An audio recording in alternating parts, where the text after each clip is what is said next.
Once again, I've asked Scott to come out to help us explain in further detail our nav breathing. Scott's going to start again in this nice rigid position, as if he were standing at attention. He's going to first move into stoika.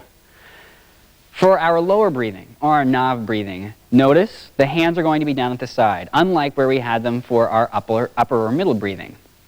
It's kind of like thinking with your hands. If your hands are in upper frame, you're going to think with the upper part of your lungs. If they're in the middle frame, you'll think with the middle part. And hopefully, as you move them down, you're going to go deeper into the diaphragm. He's still going to have his alignment, but he's going to have a long, forceful exhalation and reach deep into the diaphragm. Go ahead. Now, as he does this, you'll see there's even more articulation of the body. So you still have a certain alignment that you need to assume, as well as some movement. The shoulders are going to be pumping forward slightly. You're also going to notice that he isn't going to come back up to a straight alignment each time he goes through this particular breathing pattern.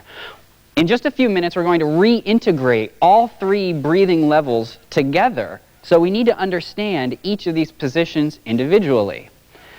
Here, he's pumping the air out of his lungs again and letting the inhalation happen naturally. He has his body aligned in this particular fashion, and he should feel as though his pelvis is being pulled into the ground. This is the correct alignment. As you go through these exercises, you're going to increase the movement that you have. You may increase the speed a little bit, although it's not necessary right in the beginning. And you'll find that you can feel it. You can actually start to feel how your body is being breathed. You're going to feel the diaphragm move as you go through these exercises. You're going to feel your intercostal muscles move as you go through the exercises. A lot of people have a tendency, when they start these exercises, to breathe only from the throat. In order to recover all of our breathing, we need to think at all three levels throughout our entire body. Thanks. Собачье дыхание. We've gone through three different levels from a standing position, our standing stoika. What we're going to do now is change the plane of stoika to a different position. We don't just do these exercises standing all the time. Our body is constantly in motion, it's constantly in flux, and we need to understand how gravity, how our body's position is going to impact our breathing patterns. So I've asked Ben to come out and help us out with this particular exercise. We're going to move into a pronated position onto the ground. So Ben's going to come down onto all fours. Now, his elbows are going to be bent slightly. This isn't going to be a press-up. And they're going to be back at a 45-degree angle slightly. His knees are also bent and out at a 45-degree angle, and he's forming a square. His back is also going to be parallel to the ground. He doesn't want to have a big hump in his back or keep his backside up higher or his head up higher. He's going to try and stay as flat as he can. We're going to start with prav breathing. So Ben's going to go ahead and give us a demonstration of prav or upper breathing. Notice that we still have a strong exhalation and then a strong inhalation through the nose. He's going to be pumping his head down toward the earth and then moving right back up. This is his alignment here. This particular alignment is going to align the crown of his head all the way down to his coccyx, but this time we're going to be in a pronated position parallel to the earth. Thanks, Ben. I know that going through the prav breathing in this particular position has been extremely enjoyable for you. So we're going to stay in this position, but this time we're going to move on to our yav breathing, or our intercostal. Remember, this is only going to be a forced exhalation. Don't think about the inhalation. Instead, let the movement of your body cause that to happen naturally. Ben's going to go back into that pronated position that he had assumed earlier. This time we're going to work on the yav breathing. Go ahead, Ben. One of the most important things, as I'd mentioned earlier, is that the back is going to stay flat and parallel to the plane of the earth. However, as Ben goes through this exercise, you're going to see a slight elliptical motion as he goes through it. Thanks, Ben. Make sure that as you go through this, start small. Don't immediately jump into that. Go nice and slow, but focus on your exhalation and keep your back parallel to the plane of the earth. All right, now we're going to move on to nav breathing. Again, we're going to stay in our pronated position. This time, you're going to have to reach far into the depths of your belly. You're going all the way down to your diaphragm for a very, very deep breath. Ben's going to give us a demonstration of this. As you can hear, it's much, much deeper. The sound is much deeper than our prav and our yav breathing. And he should actually feel his lungs being massaged through the entire motion of his body. His back is staying parallel to the plane of the earth, and he's only going to focus again on the exhalation, and he's going to let the movement cause the inhalation to happen naturally. Thanks, Ben. We've now seen our particular breathing pattern, собачье дыхание, from both a standing stoika and from a pronated stoika. This time we're going to move the plane of stoika to be supine on our backs. Scott's going to join me again with this particular exercise. He's going to lie flat on his back. We're going to go through all three of the same levels of breathing that we've worked on before. We'll start with our upper breathing, or our prav breathing. Now, when we were in the pronated position, it was a little more difficult to see how the movement of the arms, or the ramka, is going to change. But we're going to accentuate that here as we do it from the ground. You're going to start with your head off of the ground. Your shoulder blades are going to be on the ground, and your back, including your lower back, is going to stay flat.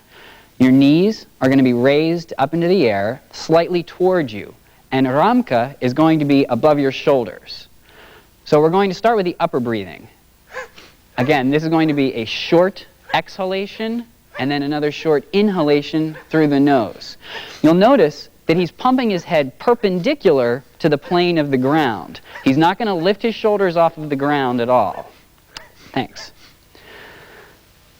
This particular position is a little more comfortable for most people. So you'll start to see that your body moves a little bit more, and you might be able to pick up the speed as you go through this. But please start slowly as you go through. Scott's going to give us a demonstration of what you might see as you progress through this particular system. Great. Just remember that as you go through it, to start out slowly. Think about a short, quick exhalation and then a short inhalation as well. Now we're going to move our arms down.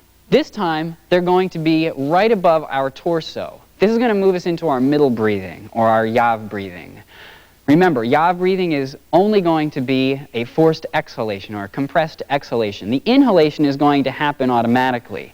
This time, as Scott goes through the exercise, go ahead, you'll notice that his shoulder blades are starting to rock up off of the ground. Additionally, his lower back is going to start to pull up off of the ground. You can see very, very slightly, as you saw in the standing stoika, that this particular movement is causing your lungs to be breathed. Thanks. As you go through this again, start out very, very slowly. Don't rush right into any of these exercises until you feel comfortable with them. If you want, you can even stay in the standing stoika for right now and slowly work your way up to these different positions. Once you feel more comfortable with it, by all means, work on this to your own comfort level. Scott's again going to show us where this can lead up to in the middle breathing. Great, thanks. Finally, we're going to finish up with our nav breathing, or our lower breathing. This time, we're going to move ramka all the way down to our sides. As you do this, you notice that your back and your shoulders are going to arch up slightly, and your pelvis is going to arch up as well. You're not going to be totally flat on your back, and we need a deep, forced exhalation. Go ahead. This deep forced exhalation is going to reach all the way down to your diaphragm as you go through the exercises. Your shoulders should be up off of the ground.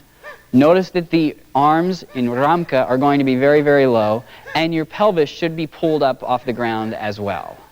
Thanks.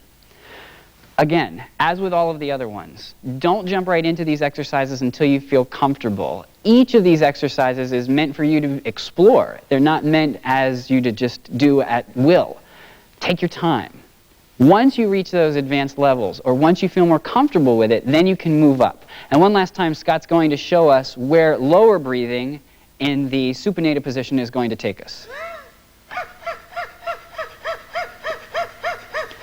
Great. Take your time with these exercises. Work on all three levels of breathing, whether it's prav, yav, or nav, and work on all three different planes that we've discussed so far. So far, we've been focusing our efforts on compressed exhalation. I really want you to continue to work on those exercises, but really remember that the focus should be on the exhalation. The next breathing pattern that we're going to go through is something that we've put on this tape for you to work toward, but you shouldn't start out with this. Make sure that you have a firm understanding of those compressed exhalations that we did earlier before beginning these activities. We're going to change our focus now and look at inhalation-focused breathing as opposed to exhalation-focused breathing. We sort of saw a little bit of this when we did our prav breathing, because we would inhale short and quick through the nose. We're going to continue that, but we're going to make it a little bit stronger and a little bit deeper. And we're only going to focus on the inhalation through our nose this time and not worry about a compressed exhalation as we did in the prav breathing. I mentioned this to you earlier, but it's worth repeating. If at any point when you're working on these particular exercises you feel dizzy or lightheaded, please stop and sit down. Again, this particular pattern is something that you should work toward. It's not something that you should be able to jump into immediately. Focus on the exhalation breathing first, and then you can move on to the inhalation breathing. I've asked Scott to come out and demonstrate this for us so that you can see the similarities as well as the differences from what we've worked on earlier. Again, Scott has assumed the stoika. And we're going to keep our arms in our upper frame. Our ramka is going to be upper because we're going to think with the upper part of our lungs again. This time, we're only focusing on inhalation. And it's going to be inhalation through our nose only. As you see, Scott's going to do this. Each time he does this, he's bringing his crown all the way up in alignment with his entire body. He's not going to forcefully exhale, as we did in the earlier types of breathing, like prav. Instead, he's going to inhale only with the nose. Thank you. Take this nice and slow to start with, but keep it as a strong inhalation with your nose. As you continue to pump your head, and Scott, if you could show us just one more time, as you continue to pump the head, you'll see that it will continually move into that alignment, and that's what's going to give you your inhalation. However, don't think about that to start. Think about the inhalation only with the nose. The exhalation will happen automatically when you breathe out. Thank you. This inhalation-focused breathing is an educational process for our body. When we were over in Russia, they told us a story that if you are breathing through your mouth, then you should be eating through your nose. Well, for a while we weren't quite sure what they were talking about, but as it turns out, many people have a tendency to breathe through their mouth instead of through their nose. Breathing in through your nose is very important because it does two things for you. The first thing it's going to do is it's going to regulate the temperature of your breath. Have you ever walked out of your house on a cold winter morning and you've taken a breath and you feel like you're just going to collapse? If you really work on these particular exercises, you'll see that this will increase the temperature so that it's a warm, comforting breath of air that goes down. The second thing this is going to do for you is going to help clean out any of the pollutants in the air as you breathe in. This is really what our sinuses are designed to do. So you need to continue to work toward accomplishing these particular exercises. We've come down a little bit because we're going to move now into the pronated position and work on this inhalation-focused breathing. Scott's moved into the pronated position that you've seen earlier, and he's going to demonstrate for us inhalation-focused breathing from here. Notice that he is pumping his head perpendicular to the ground. It's going down toward the earth and back up. However, every time he comes back up, he moves back into perfect alignment from the crown of his head down to his coccyx. Throughout the entire movement, his back is going to stay flat.